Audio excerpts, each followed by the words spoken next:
action, let's go. trouble 찾으러. Assalamualaikum warahmatullahi wabarakatuh. Halo, hai semuanya. Kembali lagi bersama aku. Buat kalian yang baru pertama kali mampir ke channel YouTube aku, izinkan aku memperkenalkan diri. Nama aku Foni Ferdila dengan NIM B1B1222078. Kok pakai NIM sih, Kak? Iya, karena aku membuat video ini guna menyelesaikan tugas. Kok tugas sih? Enggak. Guna menyelesaikan ujian akhir semester mata kuliah Tata Kelola Keuangan Pemerintahan. Mata kuliah itu berasalnya dari mana ya, Kak? Oh iya, jadi mata kuliah ini berasal dari ilmu pemerintahan di Universitas Jambi. Mata kuliah ini tuh diampu sama siapa sih, Kak? Siapa yang mengampunya? Siapa dosennya? Jadi yang mengampu mata kuliah ini adalah Pak Alfa Beriansyah, SIP, MIP. Oke, sedikit pembahasan mengenai mata kuliah yang ada di Unja. Jadi, aku merupakan anak kuliahan yang duduk di bangku semester 3. Kak, kok lama banget sih openingnya? Kak, kok lama banget sih perkenalannya? Bosen tahu? Ya udah, kita langsung saja masuk ke inti pembahasan video kali ini. Jadi, dalam video kali ini aku akan membahas tentang kasus korupsi yang dilakukan oleh aparat pemerintah di desa. Banyak nih pertanyaan yang berseliweran tentang kehedonannya aparat desa. Salah satunya adalah pertanyaan tentang aparat desa gayanya hedon. Kok bisa? Emang gaji aparat desa itu berapa sih? Nah, itu menjadi pertanyaan besar di kalangan masyarakat. Di era sekarang ini, perkembangan desa sudah semakin pesat. Desa didorong untuk mengembangkan berbagai aktivitas dan pengembangan potensi berbasis kearifan lokal yang produktif dan bernilai ekonomis. Desa berhak mengatur dan mengurus sendiri urusan perencanaan dan pelaksanaan kegiatan untuk pengembangan lokal. Dulu, seluruh bentuk dan corak pembangunan desa seragam dan bersifat sentralistik. Masih menggunakan teori residu atau kewenangan daerah yang diserahkan kepada desa yang mana tertulis dalam Undang-Undang Nomor 6 Tahun 2014 tentang desa. Jadi perbedaan antara pengelola desa yang dulu dan yang sekarang terletak pada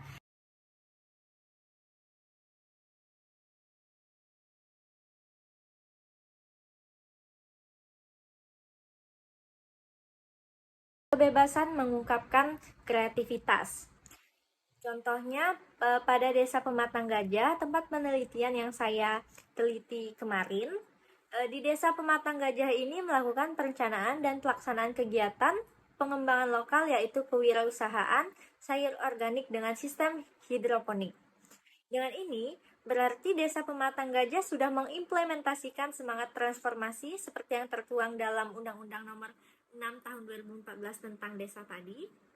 Dengan dituntut agar inovatif dan kreatif, Desa Pematang Gajah berkreasi di bidang kewirausahaan untuk tambahan pendapatan desa dengan memanfaatkan peluang yang ada.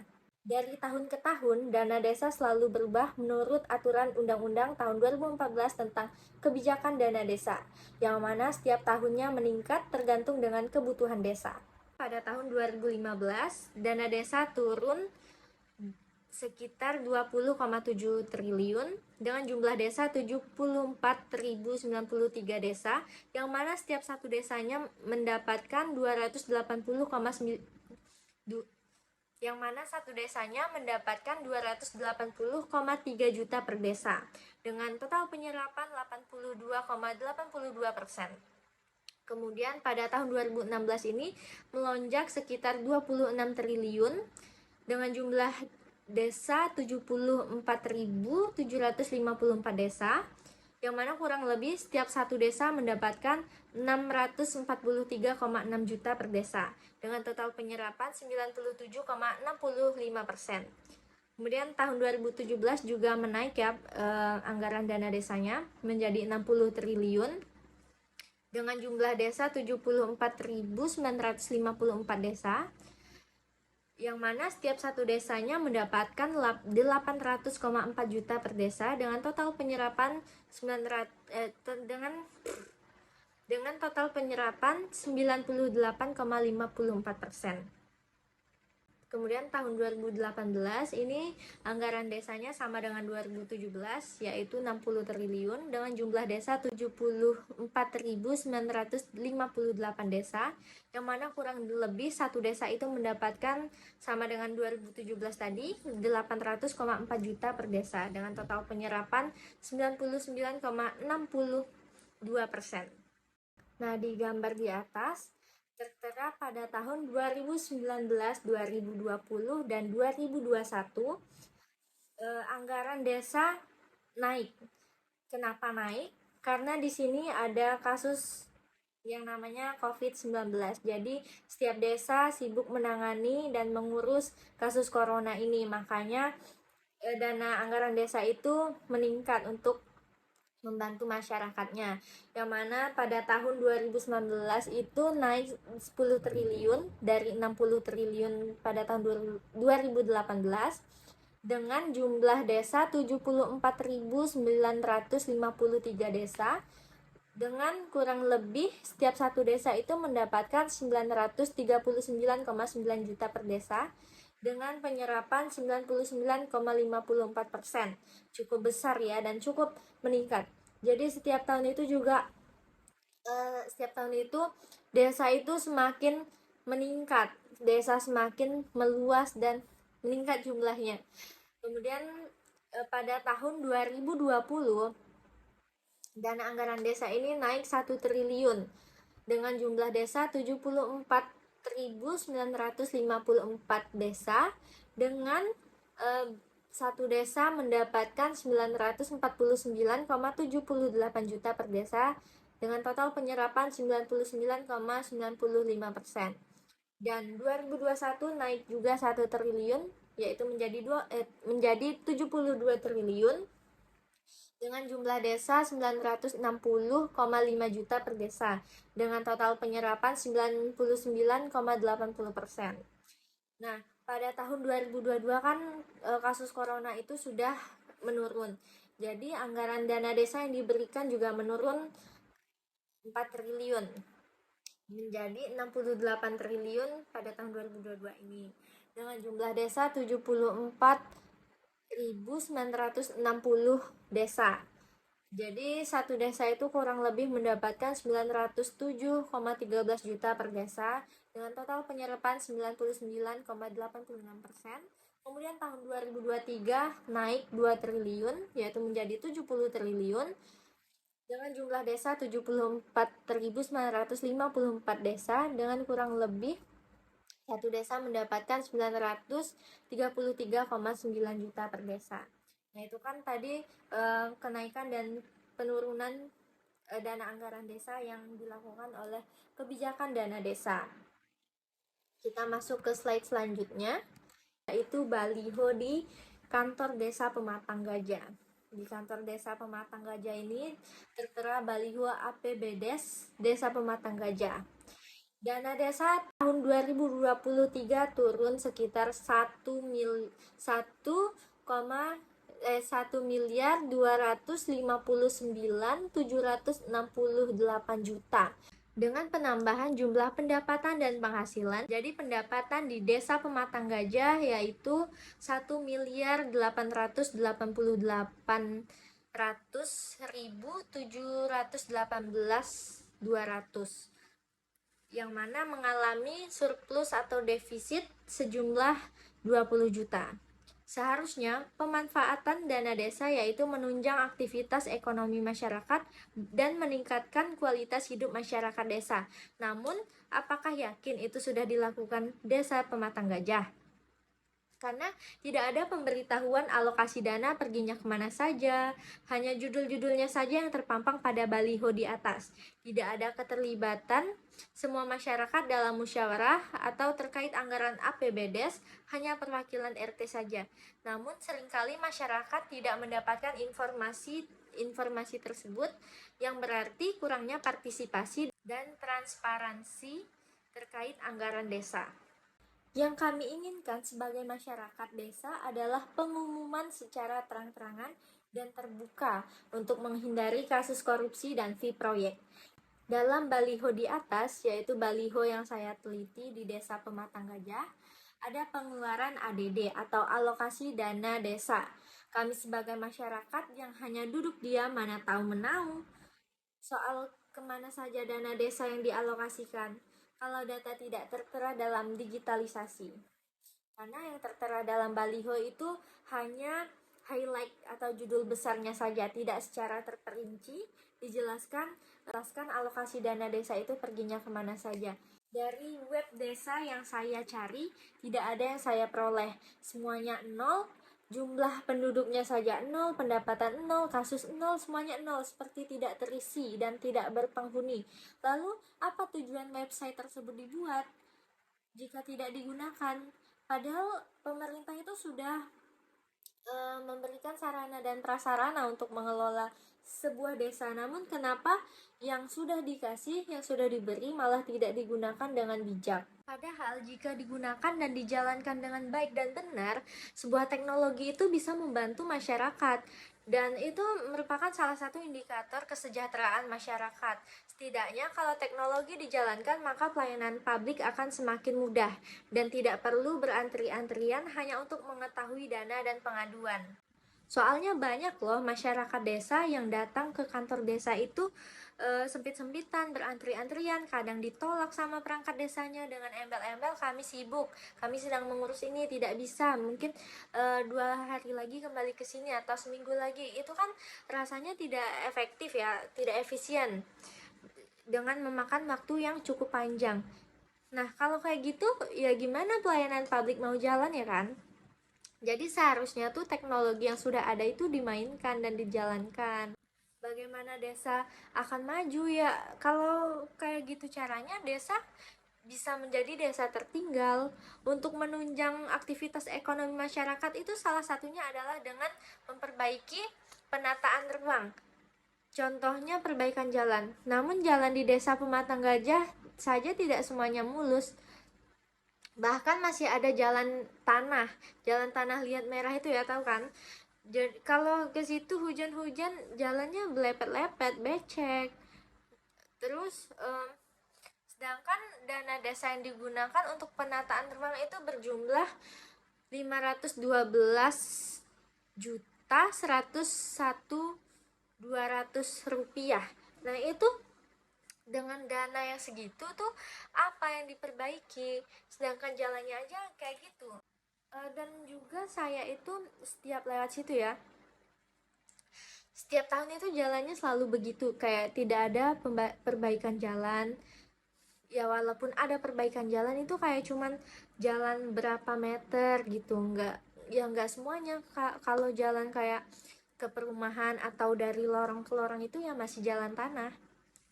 Sudah pasti ini ada kong kali kong antara kontraktor dengan perangkat desa, dan sudah pasti banyak pembangunan fiktif. Ya kalau bukan pembangunan fiktif apalagi coba, dana segitu tapi nggak membuahkan hasil tuh ya udah pasti dana fiktif. Bisa dilihat di baliho di atas, yaitu pengeluaran biaya tunjangan dan operasional pemerintah desa, yang mana hampir menghabiskan 1/4 dana desa. Mengapa biaya tunjangan dan operasional pemerintah desa besar? Apakah semua kebutuhan pemerintah desa ditanggung dana dari desa? Seharusnya yang besar adalah di bidang pendidikan dan peningkatan kapasitas aparatur desa. Kalau bisa, semua anak yang terlantar dibiayai pendidikannya, karena itu merupakan cikal bakal untuk generasi selanjutnya untuk memajukan sebuah daerah tersebut. Yang saya herankan pada pengeluaran ini yaitu kok bisa sampai 1/4 dana desa itu hampir dihabiskan oleh biaya ini. Apakah dari baju dalamnya, nail artnya itu dibiayai oleh dana desa? Ya ampun, kayak nggak habis pikir aja ya nggak sih? Seharusnya tuh dana ini tuh dialihkan ke yang lain aja, seperti peningkatan kualitas perangkat desa itu perlu banget loh. Karena tuh banyak perangkat desa itu tidak sesuai tuh fungsinya masing-masing. Nih ya contohnya, ada seorang kepala desa yang jurusan kuliahnya itu bukan dari ilmu pemerintahan atau ilmu yang berhubungan dengan pekerjaan dia. Misalnya dia itu dari jurusan lain atau dari jurusan peternakan, kan nggak nyambung kalau jurusan peternakan itu bakal mengurus suatu daerah atau di pemerintahan gitu, nggak nyambung banget. Karena kan ya mungkin bisa jadi peternakan itu kearifan lokal dan pengembangannya itu bakal berkembang di peternakan, tapi kan nggak hanya itu. Ya kalau sebagai pemimpin, sebagai kepala desa, tujuannya itu kan untuk mensejahterakan, berarti kan mencakup semuanya, mulai dari pengelolaan, penata ruang atau segala macamnya deh. Pokoknya sebuah kepala desa itu harus mengetahui seluk-beluk pemerintahan itu bagaimana, strukturnya bagaimana, undang-undangnya bagaimana. Kalau dia dari peternakan atau jurusan-jurusan lain yang tidak berkesinambungan, tidak berhubungan dengan pemerintahan, ya bakal hancur semuanya. Kayak mereka tuh nggak tahu ini tuh letaknya apa, ini letaknya apa, letaknya di mana gitu kan. Makanya perlu dana desa itu dialokasikan untuk meningkatkan kapasitas aparat desa, atau sebelum dia menjadi aparat desa itu harus memang benar-benar teruji, tidak ada permainan belakang, suap menyuap. Nah, itu suatu kasus korupsi itu. Nah, tentunya dengan sekedar memasang baliho di depan kantor desa bukan upaya yang efektif ya dalam mencegah bentuk tindak pidana korupsi. Karena kan itu tadi tidak digitalisasi ya, tidak tertera dalam website resmi, tidak rinci.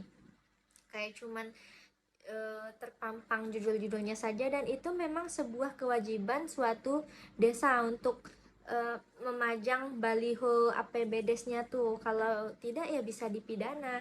Namun cuman hanya karena kewajiban makanya dia memasang itu, padahal kita sebagai masyarakat itu tidak mengetahui apa saja yang dialokasikan dalam dana desa tersebut. Ya kalau misalnya kayak gitu, kita sebagai masyarakat juga bisa nih, contohnya misalnya kita dikasih uang sama orang tua kita bilang untuk beli ini, beli ini, beli ini, tapi ya berapa harga setiap pembeliannya tuh, berapa, apa aja barang-barangnya gitu kan. Jadi tuh harus tertera jelas, ada buktinya. Kalau bisa dalam website desa itu tertera struk pembelanjaan. Nah, kita aja dalam organisasi itu untuk pencairan dana itu perlu loh, harus ada nota-notanya kayak gitu ya. Kalau nggak ada notanya mana bisa turun dana desanya. Jadi yang kami harapkan itu seperti itu. Besok-besok tuh bukan besok-besok sih, kedepannya anggaran dana desa itu dengan bukti yang jelas gitu ya, keluarnya untuk apa aja. Karena banyak kasus korupsi akibat aparat desa yang kapasitasnya tidak sesuai, yang anggarannya itu tidak tahu kemana saja. Nah, menyenggol lagi dengan yang saya bilang tadi tuh, yang aparat desa itu tidak sesuai tupoksinya masing-masing, itu jadinya meningkatkan tindak pidana korupsi, yang mana seharusnya menjadi perangkat desa memerlukan pelatihan dan seleksi, namun karena sifat serakah melihat dana desa tadi, jadinya ia rela mengeluarkan kocek yang besar untuk menjadi bagian dari aparatur desa. Salah satunya nih contoh kasusnya tuh seleksi perangkat desa di Demak, rela bayar 750 juta untuk jadi sekretaris desa. Nah, itu kan jadinya kan itu ya, suap menyuap ya. Dia belum jadi aparat desa saja sudah suap menyuap ya, apalagi menjadi aparat desa ya kan. Ya sudah pasti kasus korupsi itu malah makin menjadi. Dia belum jadi aja sudah begitu, apalagi pas sudah jadi. Nih, data itu sudah membuktikan korupsi paling tinggi ada di dana desa. Ya itu tadi yang seperti saya ceritakan, dana desa itu menjadi incaran para koruptor karena dananya besar. Dan koruptor pikir itu desa itu tidak transparan, karena mudah untuk memainkan dana desa itu. Orang berbondong-bondong mencalonkan diri menjadi aparat-aparat desa penting seperti kepala desa, sekretaris desa, bendahara desa, dan lain-lain ya. yaitu untuk mengincar uang dari dana desa ini. Makanya banyak desa tertinggal, padahal dana desa sudah diberikan dengan adil. Nah, adil seperti yang saya sebutkan tadi tuh, yang ada data naik dan turunnya tentang kebijakan dana desa itu kan sudah tertera, satu desa itu mendapatkan bagiannya masing-masing kan, itu ya berarti sudah adil pemerintah pusat dalam membagi anggarannya. Nah, sesuai dengan highlight di awal tadi, inilah yang memicu aparat desa itu bisa gayanya hedon, rumahnya mewah. Kalau kita berkunjung ke suatu desa nih, kita nemuin lapangan badminton, pagar menjulang tinggi, terus ada 3 mobil terparkir, percayalah itu merupakan rumah kepala desa. Nah, itu tadi ya, itu tadi yang menjadi pembahasan highlight dari pertanyaan-pertanyaan yang berseliweran di masyarakat. Nah, kemudian di slide selanjutnya ini ada data dari korupsi dana desa. Jadi korupsi dana desa ini tiap tahunnya menaik, rata-rata menaik. Yang menurun hanya pada tahun 2019. Ya mungkin itu karena awal corona mungkin. Kemudian tahun 2020-2021 ini meningkat karena kasus corona itu tadi kan. Jadi orang bermain dalam penanganan kasus COVID tadi. Padahal anggarannya itu meningkat juga, tetapi kasus tindak korupsi ini juga semakin meningkat. Berarti semakin meningkatnya anggaran desa, semakin meningkat pula kasus korupsi. Ya, terlihat ya. Ngomong udah ngalur ngidul, tapi kalian tahu nggak sih apa aja contoh model kasus tindakan korupsi ini? Jadi yang pertama itu ada membuat rancangan anggaran di atas harga pasar. Yang kedua, pemungutan pajak atau retribusi desa namun tidak disetor ke kas desa atau kantor pajak. Yang ketiga, pemangkasan anggaran publik yang dialokasikan untuk kepentingan perangkat desa. Yang keempat, membuat kegiatan atau proyek fiktif yang dananya dibebankan dari dana desa. Baru 4 yang disebutin aja udah serem. Gimana kalau semuanya? Sebenarnya kasus tindakan korupsi itu banyak, gak cuma 4 hal ini aja. Tapi aku cukup mengambil contoh 4 kasus ini karena kayak pusing banget kalau ngomongin tentang semua kasus tindakan korupsi itu gak bakal ada habisnya. Pusing banget deh. Minum dulu deh, haus banget. Ini nggak di endorse ya, nggak di endorse. Jadi tadi kan kita udah ngomongin nih contoh model tindakan korupsi. Tapi gimana sih solusi dan upaya dalam menangani kasus korupsi ini? Jadi yang pertama itu udah aku singgung ya dari tadi, itu digitalisasi. Dengan adanya upaya ini, masyarakat bisa mengakses semua kegiatan yang dilakukan pemerintah desa dan terciptalah transparansi karena terbuka untuk semua. Jadi digitalisasi ini sangat penting banget. Ya habis mau cari di mana lagi coba tentang suatu desa, tentang pengeluaran suatu desa itu kalau nggak dari internet. Zaman kan sekarang udah berkembang ya, kayak yang aku bilang tadi. Nah yaudah cukup, nanti kepanjangan. Kemudian yang kedua yaitu tertib dan disiplin anggaran. Nah, tertib dan disiplin anggaran ini seharusnya dilakukan oleh aparat desa, perangkat desa. Aparat desa harus akuntabel. Dengan adanya upaya ini, maka terhindar dari korupsi, dari mempertanggungjawabkan tujuan yang telah ditetapkan. Jadi kalau tertib dan disiplin anggaran ini seharusnya perangkat desa itu bisa bertanggung jawab karena yaitu tadi tertib dan disiplin anggaran. Kemudian yang ketiga yaitu penguatan lembaga pengontrol desa. Jika lembaga pengontrol desa kuat, tidak ada lagi yang berani melakukan tindak korupsi. Diharapkan dalam upaya ini tidak ada lagi kubu-kubuan dan suap menyuap. Kalau lembaga pengontrol desa ini dikuatkan, maka ya tikus-tikus berdasi itu pasti takut kan, karena kan yang mengontrol desa itu udah kuat, jadi tidak berani lagi, kecuali ya ada kong kali kong kayaknya emang sulit banget dihilangkan kong kali kong, apalagi antara yang berkuasa dengan yang tidak berkuasa. Ya semua masyarakat itu hidup cuma untuk mengincar kekayaan dan kekuasaan itu. Kemudian solusi dan upaya yang terakhir yaitu partisipasi masyarakat dari hasil musyawarah dusun, musyawarah desa yang dihadiri oleh ketua RT atau masyarakat yang mau menghadiri atau dipilih menghadiri musdus musdes itu. Hasilnya itu disampaikan kembali dengan halayak masyarakat dengan jujur, tidak ada yang dikurang-kurangkan atau dilebih-lebihkan, karena masyarakat itu memiliki hak untuk mengetahui anggaran apa saja yang digunakan dalam mengelola suatu desa tersebut. Pegel banget ya. Akhirnya kita berada di penghujung penjelasan video.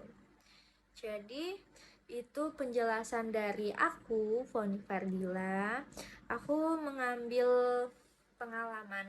Penjelasan video ini aku ngambilnya dari pengalaman yang sudah aku alamin, walaupun ya perjalanan aku masih seumur jagung. Tapi ya itu, ini semua penjelasan dalam video adalah opini dari otak saya dan beberapa penjelasan dari PowerPoint yang diberikan oleh dosen pengampu saya, yaitu Pak Alfa Beriansyah. Terima kasih untuk referensinya, Pak. Ini sangat berguna bagi saya untuk membuat video ujian akhir semester ini, karena tanpa adanya PPT dari Bapak itu ya saya bakal ngeblank, otaknya ngeblank. Dan penjelasan dari Google itu kadang nggak masuk di otak, karena kan penduduk Indonesia ini minim literasi ya, jadi males tuh cari-cari yang kayak gitu. Jadi ya biasanya siap terima beres aja. Jadi cukup sekian penjelasan dari saya Foni Fardila pamit undur diri. Semoga video ini bermanfaat bagi kalian semua yang mendengarnya, yang menontonnya. Semoga kedepannya Indonesia ini masyarakatnya hidup dengan aman, tentram, dan sejahtera. Assalamualaikum warahmatullahi wabarakatuh. Bye, sampai jumpa kembali.